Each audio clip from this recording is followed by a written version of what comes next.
Nintendo decided to drop a indie showcase a day after God of War released, and while the rest of the gaming globe was busy playing God of War Ragnarok, they might have missed a few of these game announcements. So we're just going to run down the list of about 15 games that were announced for release on the Nintendo Switch in today's video. The showcase was full of quirky looking games. Top among them was Once Upon a Jester, and we're going to actually read through Game Informer's rundown of these titles here. They provide a release date for them. Reads, embark on an adventure as a jester. You and your best friend Soak will travel the kingdom to improvise shows and perform on stage far and wide, sing your heart out, crack jokes, and impress audiences to bond with your companions and become the star of the famous royal theatrical spectacle. As far as the aesthetic of the game, it kind of reminds me of Broken Age in a way, and it does also give off that point-and-click adventure game kind of vibe too. We're going to move on though to A Little to the Left, which is the name of the game. This is a sort, stack, and organize household objects game where you organize them into just the right spots in a little to the left. A tidy puzzle game with a mischievous cat who likes to shake things up. So it looks like a more first-person kind of view of those isometric stacking games, or like room organizing games. It reminds me of that, but like in a more first-person perspective, and apparently with a cat. Next up, we have Sports Story. This looks like a old school, maybe 16-bit kind of style RPG based around sports. The write-up reads, after years of waiting, the follow-up to Golf Story is finally coming to Switch sometime next month. Unlike its predecessors, the role-playing adventure now features multiple sports including fishing, soccer, and tennis. But if you played Golf Story, you know the game is much more than an athletic showcase. Make friends, battle enemies, travel the globe in search of knowledge, and even engage in espionage in its wacky, genre-bending epic. So yeah, it sounds a lot like Golf Story. Maybe it could have been called Golf Story 2, but I do think that title is a bit misleading since you did so many other things. I saw even fishing in there, and I guess you can call fishing a sport. Sports Story releases in December. Once Upon a Jester is already out. And next up, we're looking at Akka. You play as a red panda in this cozy open world simulator inspired by 90s animated films. As a retired warrior Akka, you'll farm, craft, and relax on an island paradise in order to achieve inner peace. Side quests rope in more purpose-driven players, such as helping villagers and freeing the ghosts of your past. So it seems like maybe an auxiliary game, or seems like this could have fit in with Nintendo's most recent presentation with all the farming simulators, just throwing in with a bit of action in there. And it has a cute art style, and that's released December 15th. Next, we're looking at A Space for the Unbound, releasing January the 19th, so next year. This is set in rural Indonesia in the 1990s. This slice-of-life adventure centers on a relationship between two high school sweethearts. It's stated here one of them has the power to read minds. When their small town is threatened by supernatural occurrences, it's up to the pair of them to get to the bottom of it while also learning more about each other. Then we're looking at Oni Road to be the Mightiest Oni, releasing March the 9th. In this game, you'll simultaneously control a vengeful demon warrior and his spirit companion on a quest to reclaim your pride. The single-player game tasks you with slaying enemies as a warrior, then absorbing their souls as the spirit. An open world hosts a variety of powerful supernatural enemies, some so powerful that fleeing instead of fighting actually benefits your stats. And this looks like a indie third-person 3D Souls-like, essentially, with a bit of a cute art style, and it looks like it has a unique mechanic of being able to flee as a viable option to increase your stats in some way. But the combat does look very Souls-like. Next up, we're looking at Goodbye World, releasing spring of next year at some point. This looks like a 16-bit RPG, Japanese RPG, but the write-up reads, Goodbye World's story spotlights the struggles of indie game development while featuring two styles of play. Part narrative adventure, you'll experience the story of two young game designers struggling to make ends meet. The other half of this is a Game Boy-inspired puzzle platformer played by one of the protagonists. You can find out how these disparate styles come together when Goodbye Worlds comes to Switch and PC next spring. I think one of the highlights of the presentation, which basically amounted to an indie showcase, was this Pepper Grinder, which is this is an action platformer that stars a shipwrecked treasure hunter wielding a gigantic drill.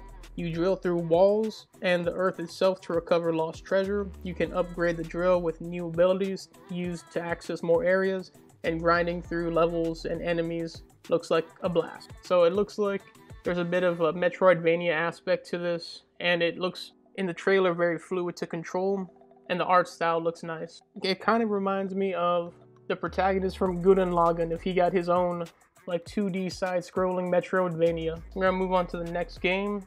This one's called Botany Manor.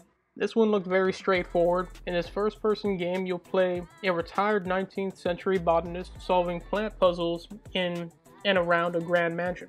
Doing so involves finding the best spots to grow certain plants while learning about yourself by uncovering clues and inspecting objects. So it looks like they tied in an intriguing narrative to a unique puzzle game about plants, essentially. Next up, we saw a black and white game called Blanc about a fawn and a fox that join forces in a black and white co-op adventure February the 19th.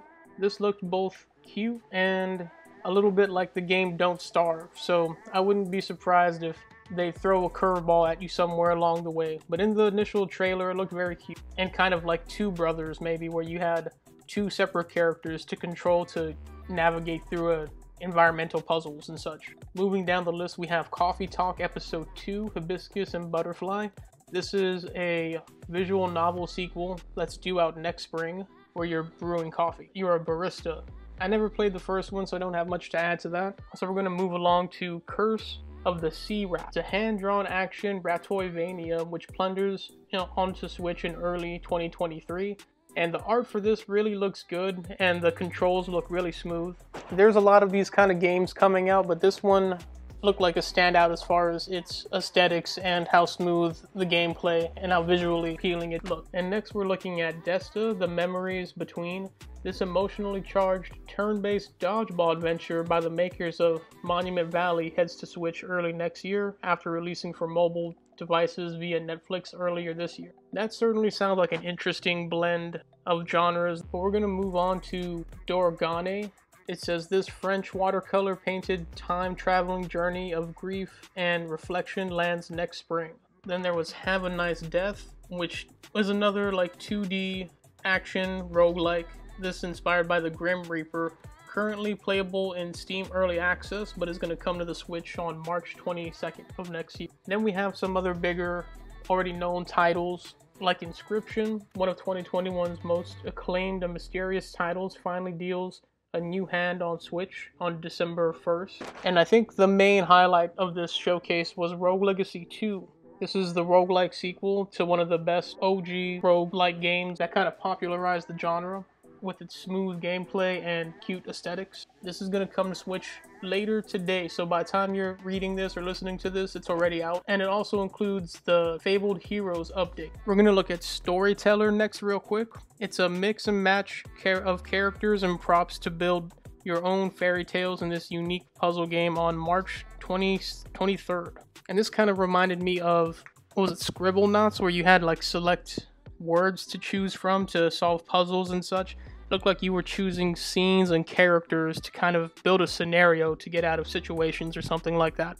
It seemed interesting, but again, I think a lot of these games depend on how much they cost as to whether or not I would consider getting them. Might wait for a sale. But we're talking about Venba Next, a strikingly colorful narrative cooking game about an Indian family's immigration to Canada, serving up an emotional story in spring 2023.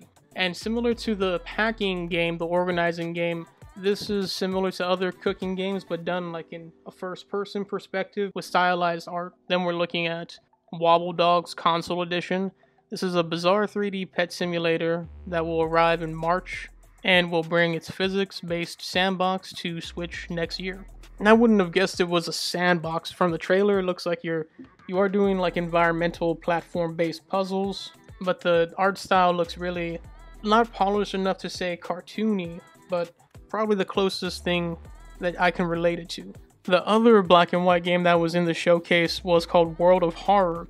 It's currently in PC Early Access and is a turn-based roguelite which draws influence from the works of Junji Ito and H.P. Lovecraft. It hits Switch next summer.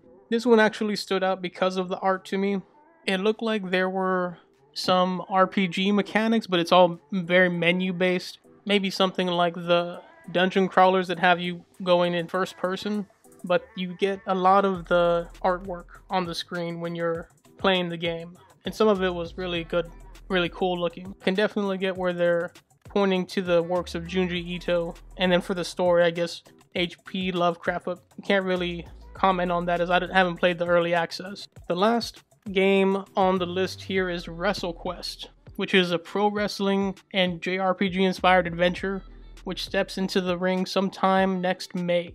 And for those wrestling fans, it did look like the appropriate amount of fun and tactic-based gameplay that you would expect from what it is. And that's all the games they had. Let me know what you're most excited for down in the comments below. Don't forget to like the video, subscribe if you haven't already, but most of all, thanks for watching Game Xfinity.